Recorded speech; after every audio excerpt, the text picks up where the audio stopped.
Assalamualaikum warahmatullahi wabarakatuh. Salam Om Swastiastu, Namo Buddhaya, salam kebajikan, salam Pancasila. Perkenalkan, kami dari kelompok di mata kuliah Pranata Pembangunan izin mempresentasikan hasil tugas kami, yaitu berjudul Strategi Penguatan Regulasi Kegiatan Konstruksi melalui Rancangan Undang-Undang dan Peraturan Daerah. Di sini anggota kelompok kami yaitu ada Nadifa Zahira, Restu Abimanyu, Syahrul Ramadan, Triwas Padagulo, Muhammad Rendi Saputra, dan juga Ulung Vicky. Untuk selanjutnya akan dipaparkan oleh rekan tim saya.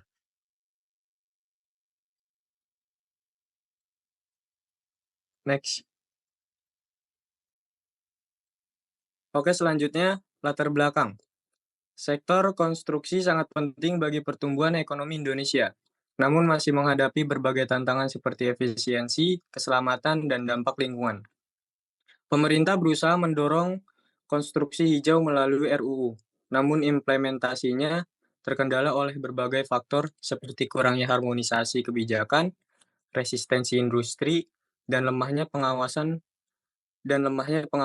Perlu adanya regulasi yang kuat, komprehensif, dan adaptif yang mengatasi tantangan ini. Selanjutnya permasalahan. Permasalahan yang dapat dipaparkan berdasarkan latar belakang adalah sebagai berikut.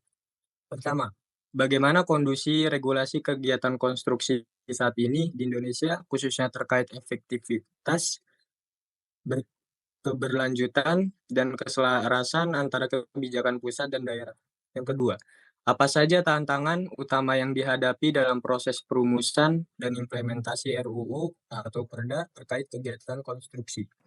Yang ketiga, strategi apa yang dapat dilakukan untuk menguatkan regulasi kegiatan konstruksi melalui RUU dan Perda sehingga lebih lengkap, adaptif, dan berkelanjutan. Tujuan penulisan berdasarkan rumusan masalah yang telah dipaparkan, maka tujuan yang hendak dicapai dalam penulisan makalah ini adalah sebagai berikut. 1.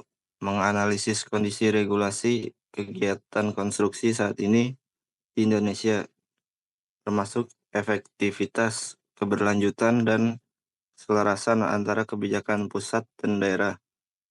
2. Mengidentifikasi tantangan utama dalam proses perumusan dan implementasi RUU atau Perda terkait kegiatan konstruksi. 3. Menyusun strategi penguatan regulasi kegiatan konstruksi melalui RUU dan Perda yang lebih lengkap, adaptif, dan keberlanjutan. Next.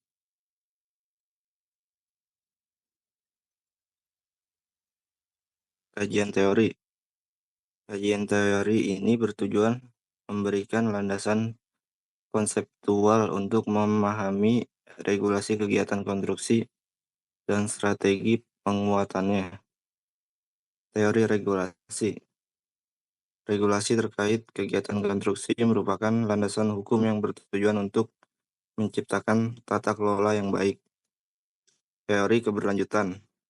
Konsep keberlanjutan yang diperkenalkan oleh Elkington tahun 1997 melalui pendekatan triple bottom line, ekonomi, sosial, dan lingkungan. 3. Teori kepatuhan.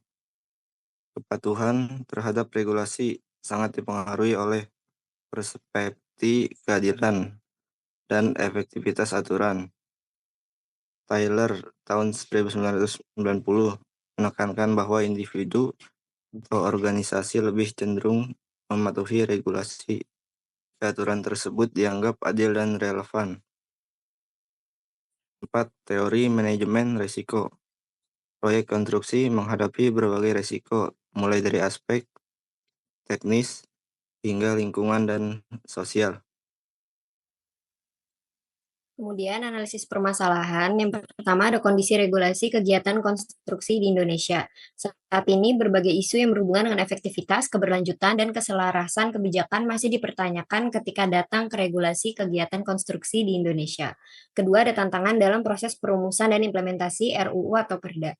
Sejauh ini, tantangan utama pada perumusan dan implementasi RUU dan Perda terkait kegiatan konstruksi terletak pada kurangnya koordinasi antar pemangku kepentingan baik di pusat maupun di daerah. Ketiga, ada strategi penguatan regulasi. Agar regulasi konstruksi dapat ditegakkan lebih kuat dengan RUU dan Perda, strategi yang bisa dilakukan adalah kerjasama antara pemerintah pusat dan daerah dalam membuat kebijakan terintegrasi. Lanjut. Pemecahan permasalahan. Nomor 1, kondisi regulasi kegiatan konstruksi di Indonesia. Pemecahan dapat dilakukan dengan 1. Evaluasi dan penataan regulasi, koordinasi pusat dan daerah peningkatan. 2. Koordinasi pusat dan daerah. Dan 3. Peningkatan pengawasan. Kemudian nomor 2, tantangan dalam proses perumusan dan implementasi RUU atau peraturan daerah. Pemecahannya yaitu partisipasi stakeholder, pendekatan berbasis data dan riset, sosialisasi yang insentif.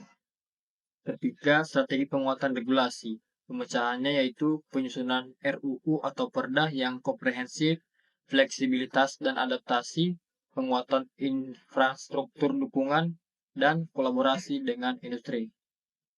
Lanjut. Lalu kesimpulannya, secara keseluruhan upaya penguatan regulasi konstruksi di Indonesia harus dilakukan dengan pendekatan yang terintegrasi, mencakup aspek keberlanjutan, keterlibatan semua pihak, serta pemanfaatan teknologi dan inovasi untuk mendukung pembangunan berkelanjutan dan efisiensi sektor konstruksi. Mungkin cukup sekian presentasi dari kelompok kami. Mohon maaf apabila ada kurangnya. Sekian, terima kasih. Wassalamualaikum warahmatullahi wabarakatuh.